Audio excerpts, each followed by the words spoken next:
Sulemana wakasa na sabni nyina ene se empo obi ntimi eni no krama wa bra won't make impact dia na brabo na se wonya mfasodie bi wa brabo. You cannot earn the loyalty of a man who you did not invest in his growth. Are we together? One man one day saw me and called me son. I said, no, I respect you, don't call me son. That name is an expensive name. What investment did you bring in my life that you want to call me son? All these people who just because you are older than me does not mean I'm your son. I must acknowledge that I'm your son. What investment did you make in my life? People just claim success and bully you and say, look, no, sir. We together? The ability to harness. My question is, how many gifts have you driven this year? How many gifts? That houseboy you threw away, he may not be very intelligent, but he will never steal from you. Did you know that there was something locked up there? You didn't have the patience to build him. When you drove him, somebody, you see, they say one man's food is another man's poison. It's a wise saying, unfortunately. Hallelujah. So you drive someone, and then before you know it, someone will receive that someone you drove and say, listen, I don't mind building you. Sincerity is what I've been looking for. And since this man looks for profit more than sincerity, let him keep looking for profit while I build profit out of sincerity. It is nobler to have sincerity first, then you can build profit out of it. How do you throw sincerity in search for profit? Hallelujah. Some of you have thrown some of the greatest gifts God gave you because you could not see. God gave you children and you threw all of them, speaking to them every day. I'm not proud of you. Look at this other person's child. At 21, they are already building a house. Shame on you. The way you are like this. No brain, no husband, no money, no nothing. You have brought me shame. And the children keep looking at you. And they said, all right, since you have officially proved that you do not believe in us, let's go and look for those who believe in us. And then they come and meet someone who says, you know what? I see that you have a lot of problems. You just need to learn. Sit down. This is what Jesus did to them. He gathered these ordinary men and said, gentlemen, sit down and watch what I make out of your life. After 3.5 years, even though they ran away, when he came back as a leader, he still gathered them. He said, I understand. Even me, I was afraid at some point. I don't blame you. And when they saw his ability to harness them, they died preserving the gospel. Do you want people to be able to die for you? You think it's everybody that can die for you? Let trouble come. That's when you know they never believed in you. They were just with the ceremony of salary. They never believed in you. Many leaders today are pained because they did not invest in people. They only recruited people.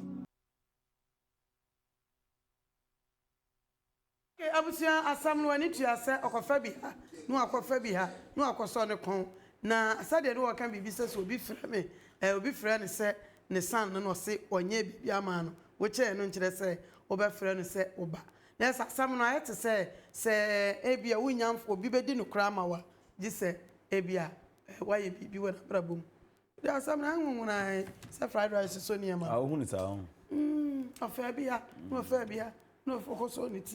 We are no need topic. No need topic. Na efrefre kobo. Yeah, the way say be twa ho.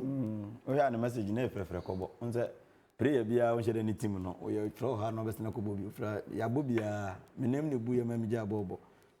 Aba me chia opanyini a odi nkomo yi. Wodi nkomo pa na de me fafiri mu ni say answer no bi be bibia ma wono. Jesi wonya ho so mfa so. Ade e wo wiase wiase su. Maybe I say Abrabona, you give and take. I saw them crown as you come in a minchino, and maybe the way force. You see, man, mamma. So, dear Bosum, so we use the cable conference. Tighty, as it the way you know. Check a time. Now, maybe Bosum is coming in, and I think I saw them come see you. And as Messia. No, Kenya's internet TV, so now I can see my for Christo, so I'm quite know. And then it is a walk on because TV so I say. As an acquaintance was show so. Was it Pejans? I'm sure. Hey, I'm quite good. Pejans. I'm quite Let me know Pejans and after her is here and so. As Obia de Shena Dreams Abrabana Ebono. One Sabakwa and San on Saba, and if I be in Suotua or Canon Satumbiano, a being in some. But who be on some say, when you be the whole him. Would the walk be a pipe no more when some is a biguma? A bigum crack to a bigum. And the idea a peer. And until yesterday, the talent was a tight in a ma and crab and Pamian son. When you are the Imian Sabima, no, as a talent was a tight to the one. and your talent. Talent, what the man had much a dear man, Pamian son. A bit the idea was a boise. A bit to be so quiet. One cassa chicken a kitchen, only difference. Ah, I don't know a BT, and then I mean, any BT cacra. On the so tired, the angry no and don't kind of cooperate. Was one way now quiet over my kitchen. Say kitchen, so crowd, I can about bathroom or so on. As the teaching. Say be our way and one furniture, yes, teaching was a teaching. Hey! Teaching and the teaching. What I was say. Answer Tini, I see it. Say teaching. Say teaching, watch that day. And almost not teaching, no so for me teaching was a teaching. You don't want to offer the cheat. Sana, I said they beat me. What teaching, no. And you when your mama cheating. Chi. And a teaching. And you I know I hear what counts, especially to create that Simon, I can say, Sana, I have better. Oh, and you more about Messi, be I said. Teaching, cheating. Na no mo ye dey ase mo dan dan brofo no wo bi sa mi na brofo no mo sa de chi na be ti man fine so on the bia me kam se mo wele ne dadoa ani se yesepa on the nails ade ai nails eh mo nko mi nko na bed empani anoma and the bed in the bed oh mo head o mo head bed in the bed na nails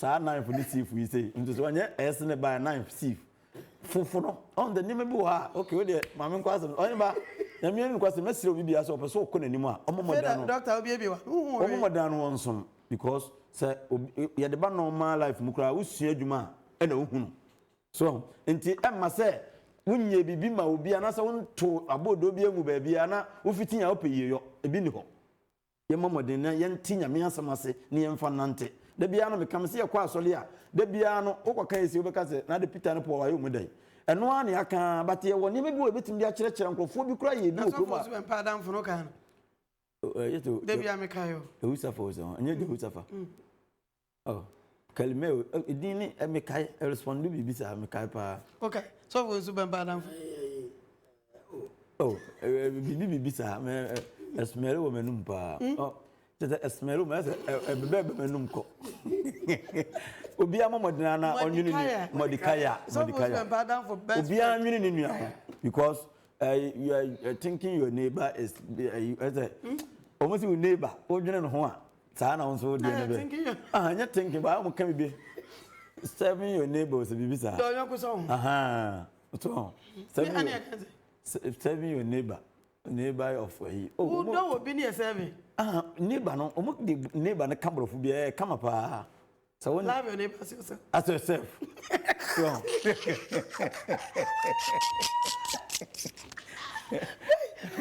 and serving mankind is serving yourself serving to God and never kambrofo serving to mankind is serving to God what's myself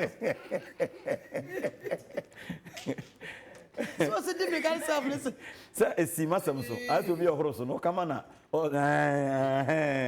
akwa bia me sina se wo kwata funu gina peka what the ta carry chose for pa ka funu ma no won fi wo za tafu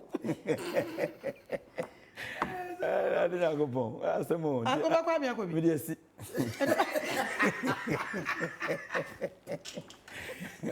Jamonia Apostle Joshua. Sulemana na Joshua. Joshua di kai.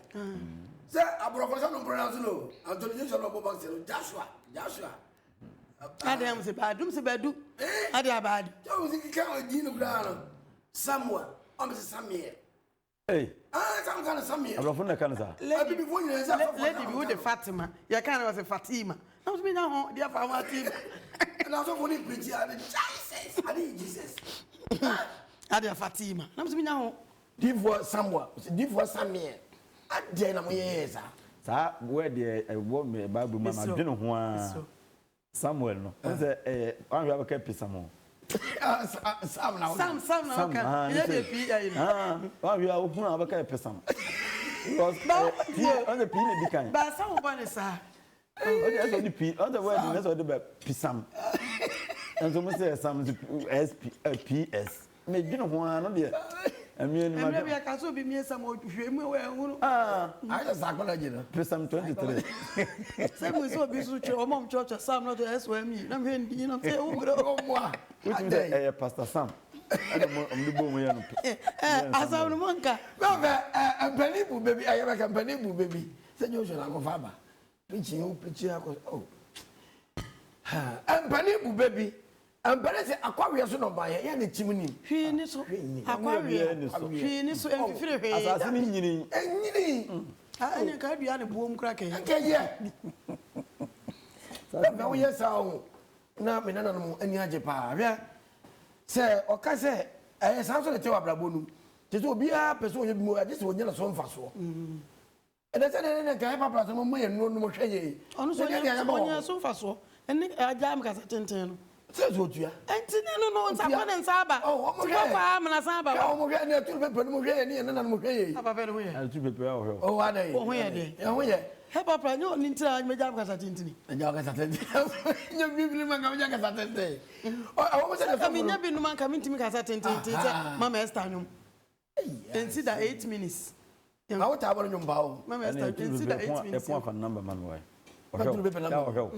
Mun hwe mi kuna ni mama se. Oh yeah, very. Mi kuna ne ho fa. Oh se de so for February December. Edu ba bia ewom. But so this hard to show tiri mu ene wonya do ye da wo. O se bia. So abi mo se Jesus obi ba me ansa na mahwe no a. Wonya nhira firi nyame mu. Ko papa ye nyina no, fa so wonya nyame. Nya enipa na ba enipa na se da hoda e nyame na be hira. Ndi sa bi mu mi firi ya bi. Na ya mo amobrofo. Na ne ga ne nyanka na se bi mpraduasa. You Dr. Mankwajuman. Over the 10 years, one go prison war. I don't know na ko. Ya se do ka kire mi. Aya samaka. I'm going to friend say mo musika dey no my man. But so be onye free wo so. Ye dey 10 years ko ma. O mama, o mo officer na buy, say o mo officer na buy. Buka. O mo dey say prison officer na aba. O mo ekoyi wo mo do mama. O ana fe wo nye ni trade di ma. Wa so ma. O ko pe bia dia. E dey no Dr. Mankwajuman nye free wo so. Enzo hu say enipa bi wa ho kyire ma wo say ye ne koyi wo mo free wo. Onya bibi free wo so. Oh there. The Bible say, me dey afia so am yi me. Aha. Di wan shabata de. But to koyi wo mo na me na nyina cho da so te ase. To oru so nya bibi free. Anta me ka say papa bi ye bia no. Hwe di pa na o ya ma so won no asara so ne mu ma ka kyere free nyame. Ti anfasa da hwe ti ma ne mo profo ko ye mo o mo da. So me na no ma say bi wo ni na bo so ofra wo. Me na Tony Mensa, o ya so fukase wo UK. Na so Tony Mensa no didi ma bi. Me na me I was say chief at all ban pampers. In fact, I'm appreciate. Me ba cho. Oh, I am one to bo ya dia siesie de bi ya te bia wonum bia wo miensa. Ka ne yemeka.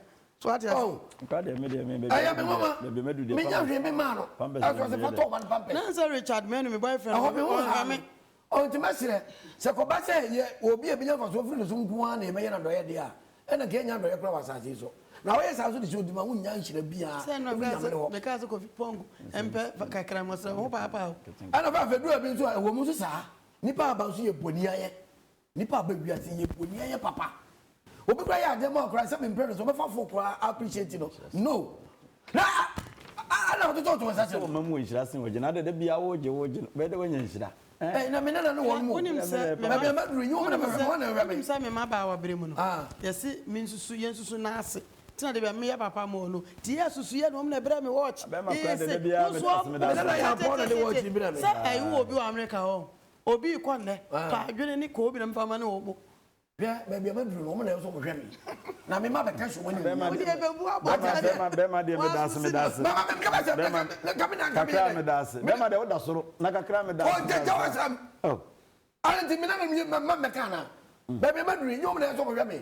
That's one kasa no mo de ba no se me no won cha ya fa me de. O te hele. O mo de ba no se me no won cha ya fa. Mati mo me da se pa. Wa ka o. Uni so bi kra de bi ama ne aka me be che. Wa ka Ya o. po ana mama bi. O ba kata tentren to ponko. Mama mo. Me de chere. Na no bi hu se ya bo mata ade eboa na me biema. Ipa kwase se wa kasa o da mo bre o. What else will be the swat ade? I'm saka be ameda.